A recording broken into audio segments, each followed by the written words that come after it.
구장 이전을 추진 중인 시카고 베어스가 또 다른 선택지를 검토 중인 것으로 알려졌습니다. 이번에는 현재 솔저스 필드 옆에 새로운 구장을 건설할 수 있다는 안이 나왔습니다. 그동안 오랜 공사로 교통체증을 불러일으킨 케네디 고속도로가 오늘 재개통을 시작했습니다. 일리노이주의 시간당 최저임금이 새해부터 다시 한번 인상될 예정입니다. 연방검찰이 조 바이든 대통령의 차남 헌터 바이든을 세금과 관련한 혐의를 잡고 추가로 기소했는데요. 이런 가운데 하원 다수당인 공화당이 바이든 대통령에 대한 탄핵 조사를 공식화하는 절차에 착수했습니다. 최근 미국 곳곳에서 기침과 눈 충혈 등 사람의 독감과 유사한 증상을 보이는 개호흡기 질환이 증가하고 있다는 소식 전해드렸는데요. 일리노이의 상황은 어떨까요? 킬디어에 소재한 벤필드 동물병원의 박지원 수의사를 직접 연결해 관련 정보를 들어봤습니다. 세계 최대의 전자상거래 업체 아마존은 월 이용료를 내면 일정 금액 이상 식료품을 무제한 배송해주는 구독 서비스를 시범 운영한다고 밝혔습니다. 구글이 사들인 톰슨 센터의 일부 철거 작업이 내년 초 시작됩니다. 2023년 미 재정책임보금주의 협의회 기부 현황 보고서에 따르면 지난해 2천만 달러 이상의 수익을 거둔 초대형 교회들을 제외한 대부분의 교회들이 10년 만에 처음으로 현금 기부가 감소했습니다. 글랜뷰 교육청이 지역 학생들을 대상으로 연례 미술 비디오 컨테스트를 개최합니다. 이달 말까지 참가 작품을 제출하면 됩니다. 시카고 한인회가 내일 토요일 오전 8시 30분부터 오후 3시까지 놀스브룩에 소재한 렉뷰 언약 장로교회에서 차세대들을 위한 컨퍼런스를 개최합니다. 이상 이 시각 주요 뉴스입니다. KBS 모닝 포커스 데일리 뉴스는 최신 학문과 기술 연마를 통해 최상의 치료로 보답하는 김광수 측과 모든 보험을 원스톱으로 해결해드립니다. 한인사회를 위한 박상화종합보험. 시대가 변하고 세월이 흘러도 영신이 추구하는 정신은 변하지 않습니다. 최고의 상품으로 소비자의 행복을 책임지는 영신건강. 혈액을 맑게 합니다. 성경을 바탕으로 만들어진 20년 전통의 유태인 코쇼 인증 특수영양제 M3 제공으로 함께합니다.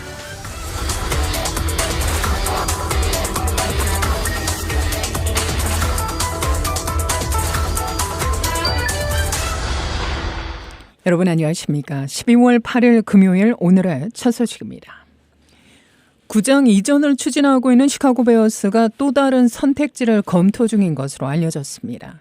이번에는 현재 솔저스 필드 옆에 새로운 구장을 건설할 수 있다는 안이 나오고 있는데요. ABC7은 시카고 베어스가 실제 고려 중인 최신 경기장 부지는 호수가 있는 곳으로 현재 솔저스 필드와 불과 몇 야드 떨어진 곳이라고 소식통을 인용해 지난 7일 보도했습니다. 이에 따르면 베어스는 현재 솔저스 필드 옆 남쪽 주차장에 새로운 경기장을 건설하는 것을 고려하고 있는데요. 이 부지는 시카고 공원지구가 소유한 호수가 땅으로 알려집니다.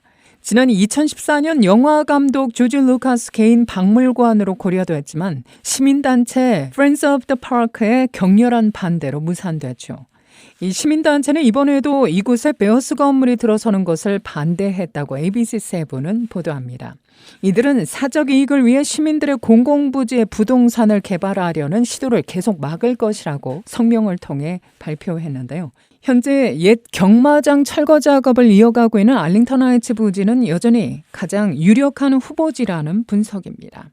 철거팀은 토지 구입에 거의 2억 달러를 지불한 이전 알링턴 공원 경마장 부지에서 작업을 계속하고 있는데요. 이와 관련해 알링턴 하이츠 상공회의소 CEO 존 리들러는 지역 관리들이 베어스와 구장 이전을 논의 중이며 진전을 보이고 있다고 말했습니다.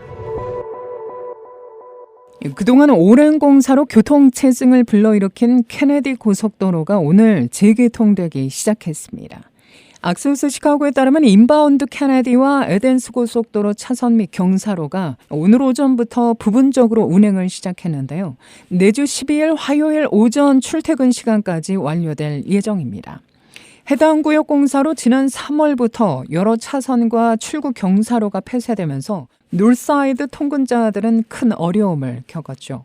이번 인바운드 차선 재개통은 내년 급행 차선 작업과 2025년 케네디의 아웃바운드 차선 작업을 포함하는 3개년 프로젝트의 첫 번째 구간이 끝나는 것을 의미합니다. 오늘 오후 8시부터 켈러 애비뉴에서 캠벌 애비뉴까지의 인바운드가 하나의 차선이 열리지만 화요일까지 완전히 재개됩니다. 켈러와 캠벌 사이에는 교대 경사로만 개방되는데요. 월요일 밤부터 운전자들은 에덴스 교차점 남쪽에서 켈러까지 역시 하나의 차선만 이용 가능합니다. 윌슨 및 웰스턴 램프는 화요일 오전 개장될 예정입니다. 일리노이주의 시간당 최저임금이 새해부터 다시 한번 인상될 예정입니다. 2024년 1월 1일부터 팁을 받지 않는 근로자의 시간당 최저임금은 $13에서 $14로 인상되고 팁을 받는 근로자의 최저임금은 $7 80센트에서 $8 40센트로 인상됩니다. 주 전체 최저임금은 2025년 1월 1일 한 번 더 오릅니다. 이는 3년간 단계별 인상을 통해 최종 시행일인 2025년 $15 최저임금을 보장키로 한 데 따른 겁니다. 이 결과 2025년 초부터 팁을 받지 않는 근로자의 시간당 최저임금은 $15가 되고 팁을 받는 근로자의 시간당 최저임금은 $9가 됩니다. 한편 시카고시 최저임금은 지난 7월 1일부터 직원 수가 21명 이상인 사업체 최저임금은 시간당 $15 80센트로 직원 수 4명에서 20명인 소규모 사업체의 경우 $15로 인상됐습니다. 시당국은 또한 팁을 받는 근로자의 최저임금 미만 임금을 순차적으로 폐지해 2028년 7월 1일까지 일반 근로자와 균일한 시간당 최저임금을 적용하는 것을 승인했습니다.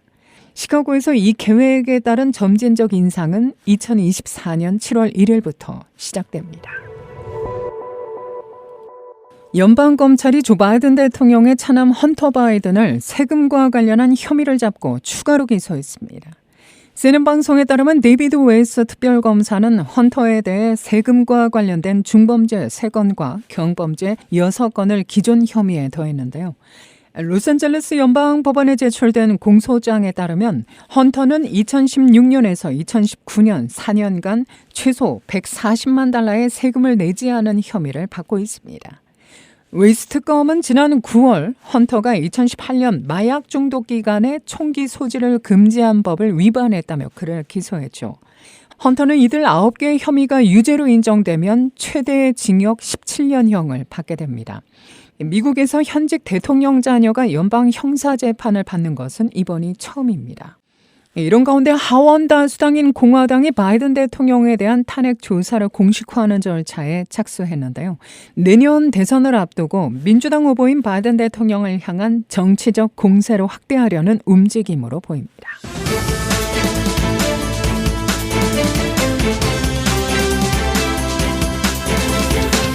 미국 내에서 중증 개호흡기 질환이 급증하고 있다는 소식 전해드린 바 있는데요. 신종 바이러스 유행 가능성까지 나오면서 수의학계가 발병 원인 등 해당 질병에 대한 파악에 나섰죠.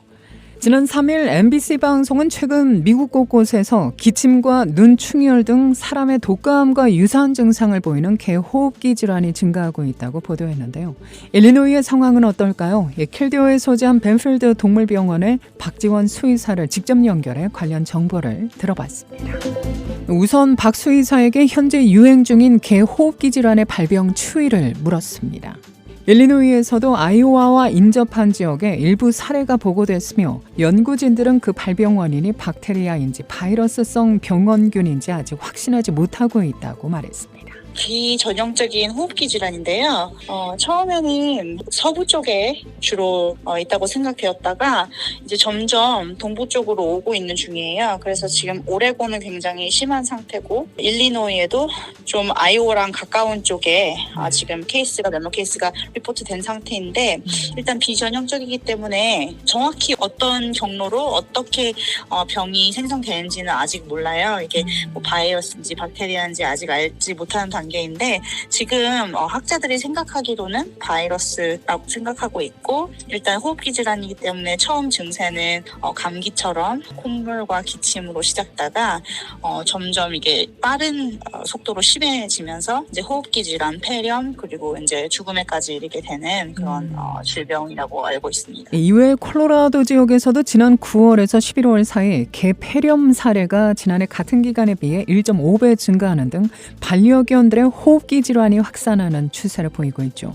특히 지난해 가을과 겨울 사람들에게 영향을 미친 코로나19, 인플루엔자, 호흡기 세포 융합 바이러스, RSV의 3중 전염병과 유사하게 개들이 개 인플루엔자, 보테탈라, 마이코플라즈마 등 여러 병원균에 동시에 감염돼 중증 질환으로 발전하는 사례도 있는 것으로 파악됩니다. 레스피토리 컴플렉스라 그래서 마이코플라즈마도 있을 수 있고 보르텔라도 있을 수 있고 인플루엔자 여러 가지 바이러스나 박테리아에 감염된 질환이라고 통상적으로는 알고 있는데 이거는 정확히 어떤 바이러스인지를 잘 모르기 때문에 아직 어떤 박테리아다 어떤 바이러스다 속단하긴 이르지만 바이러스에 감염된 경우에 다른 바이러스나 다른 박테리아 질병이 더 2차 감염으로 더 악화될 수 있어서 그게 좀 힘든 점이라고 알고 있습니다. 증상들을 자세히 살펴봤습니다. 처음 증상은 콧물과 기침으로 시작하는데 속도가 굉장히 빨라요. 그래서 폐렴 증상이 난다던가 아니면은 호흡 곤란이 일어나기도 하고 콧물이 많이 나는데 그게 일반적으로 이렇게 클리어한 콧물이 아니라 누렇고 약간 초록색인 이런 콧물들이 이제 나기 시작해요. 그리고 눈도 많이 충혈될 수 있고 부어오를 수 있고 클리니컬 사인 같은 게 보일 수 있어요. 많이 심해지면 일단 식욕은 떨어지지만 일단은 감기 증상이랑 너무 비슷해서 가장 좋은 방법은 이런 증상들이 나왔을 때 수의사를 만나서 예약을 해서 정확한 진단을 받는 게 가장 중요한 것 같고요. 이 질환은 전문가들 사이 신종 바이러스 유행 가능성까지도 제기되고 있는데요. 박 수의사는 개 백신 접종률이 감소한 것도 적지 않은 영향을 준 것으로 분석된다고 말했습니다. 백신을 맞춘 그런 강아지들의 개체수가 감소해서 그럴 가능성이 높고요.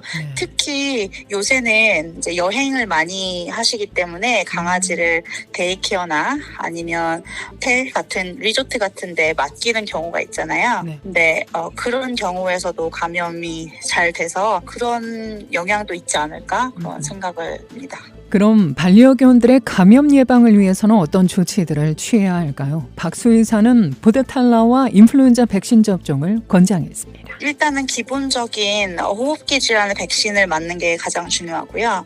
일단 보르텔라나 인플루엔자 백신을 맞는 것이 가장 좋고요. 그리고 되도록이면 개체수가 많이 있는 곳에는 가지 않는 게 좋아요. 유행하고 있는 이런 박테리아나 바이러스가 겨울철에는 특히 더 많기 때문에 그런 곳에는 되도록이면 맡기지 않는 것이 가장 좋고요.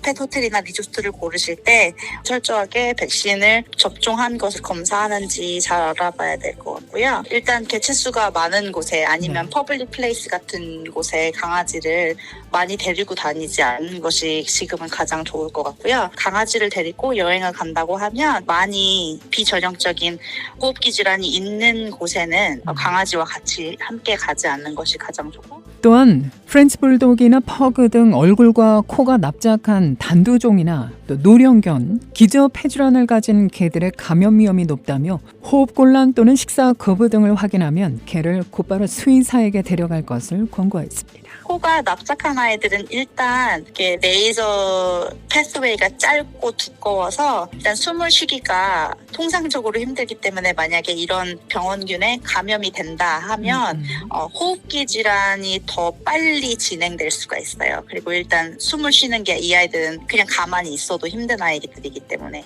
박 수의사는 아직 해당 바이러스를 죽이는 치료제가 없다며 증상에 따른 관리를 권장했는데요. 내원시 진단 방법에는 피검사와 더불어 PCR 검사, 엑스레이 등을 거쳐 스테로이드 주사를 맞거나 항생제 처방을 받게 된다고 설명했습니다.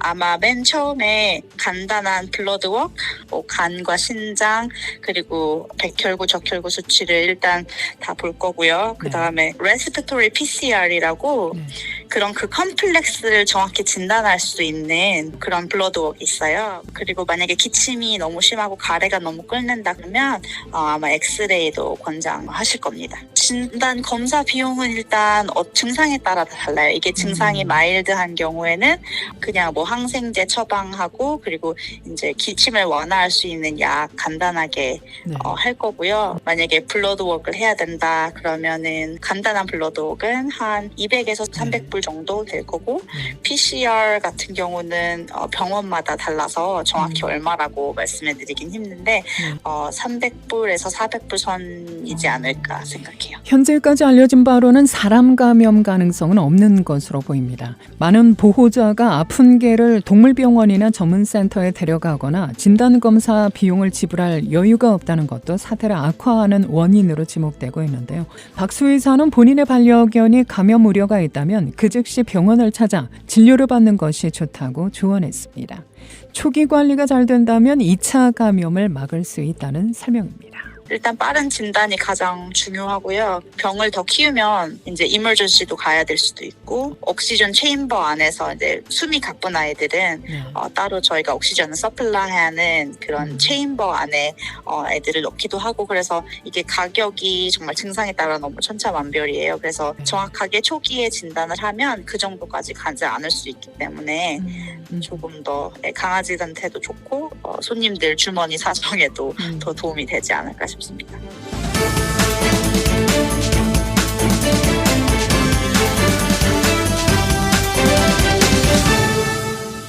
세계 최대 전자상거래 업체 아마존이 월 이용료를 내면 일정 금액 이상 식료품을 무제한 배송해주는 구독 서비스를 시범 운영합니다. 시범 운용으로 아마존 유료 회원은 월 $9 99센트를 내면 홀푸드와 아마존 프레쉬에서 $35 이상 주문 시 식료품을 무제한으로 배송받을 수 있는데요. 홀푸드와 프레쉬는 아마존이 운영하는 식자재 매장입니다. 주문 크기와 상관없이 30분 내에 픽업 서비스도 이용할 수 있습니다. 아마존은 유료 회원들이 일일이 배송료를 내지 않고 신선한 음식을 구매하기 위해 추가 이용료를 낼 것으로 예상합니다. 현재 미국에서 아마존 유료 가입비는 연 $139, 월 $14 99센트입니다. 여기에 식료품 무제한 배송 서비스를 이용받으려면 $9 99센트를 추가로 내야 합니다. 구글이 사들인 톰슨 센터의 일부 철거 작업이 내년 초 시작될 예정입니다. 개발자인 프라임 그룹 대변인은 악소스에 철거가 2월 시작될 예정이며 약 2년이 걸릴 것으로 예상된다고 말했는데요. 역사 보존자들은 이 건물을 설계한 헬무드 이안의 원래 디자인인 연어색과 푸른색으로 강조된 포스트 모던 우주선 유리 구조를 복원해야 한다고 여전히 주장하고 있죠. 건물이 완전히 철거되지는 않지만 내외부 크게 변형된다는 점에서 공사 진행 여부는 여전히 큰 관심거리입니다. 글렌뷰 교육청이 지역 학생들을 대상으로 연례 미술 비디오 컨테스트를 개최합니다. 이달 말까지 참가 작품을 제출하면 되는데요. 주최 측에 따르면 미술 컨테스트는 유치원부터 4학년까지, 비디오 컨테스트는 5학년부터 8학년까지 참가가 가능합니다. 올해 주제는 슈퍼히어로이며 참가자는 본인이 슈퍼히어로라면 신뢰, 존중, 책임, 공정성, 배려, 시민의식 등 인성의 한 축을 어떻게 보여줄 수 있는지 작품에 담으면 됩니다. 출품작 제출 마감일은 12월 31일, 상금은 내년 2월 글렌뷰 빌리지 이사회 회의에서 수여될 예정입니다. 참가 상세 정보는 글렌뷰 도서관이나 전화 847-498-1090으로 문의하시면 됩니다. 시카고한인회가 내일 토요일 오전 8시 30분부터 오후 3시까지 렉뷰 언약장로교회에서 차세대를 위한 컨퍼런스를 개최합니다. 16세 이상 한인 학생과 젊은 전문직 종사자를 대상으로 하는 이번 멘토링 행사는 커리어 경로 계획하기, 생성 인공지능, 네트워킹, 멘토링의 힘 활용이라는 주제로 열립니다. 행사 문의나 등록 신청은 전화 773-878-1900으로 연락하시면 됩니다. 날씨입니다. 바람이 다소 강하게 불지만 여전히 비교적 포근한 금요일입니다. 낮 최고 60도에 육박한데요. 예상되는 낮 최고 기온은 58도, 밤 최저 기온은 45도입니다. 하지만 오늘 저녁 곳곳에 이슬비나 소나기가 이어지다 내일 오전 소강 상태 보이겠고 오후 들어서 다시 40% 찬스로 비 소식 전해집니다. 토요일인 내일 낮 최고 기온은 54도, 밤 최저 기온은 34도, 모레 주일도 대체로 구름 많은 날씨 이어지겠는데요. 낮 최고 36도까지 오르고 밤에는 28도까지 떨어질 것으로 예보됩니다. 이 시각 기온은 48도, 습도는 73%, 바람은 남서풍이 13마일의 속도로 불고 있습니다. 이상으로 데일리 뉴스를 마칩니다. 진행의 김수현이었습니다. 오늘도 하나님의 큰 위로와 축복이 함께하기를 소망합니다.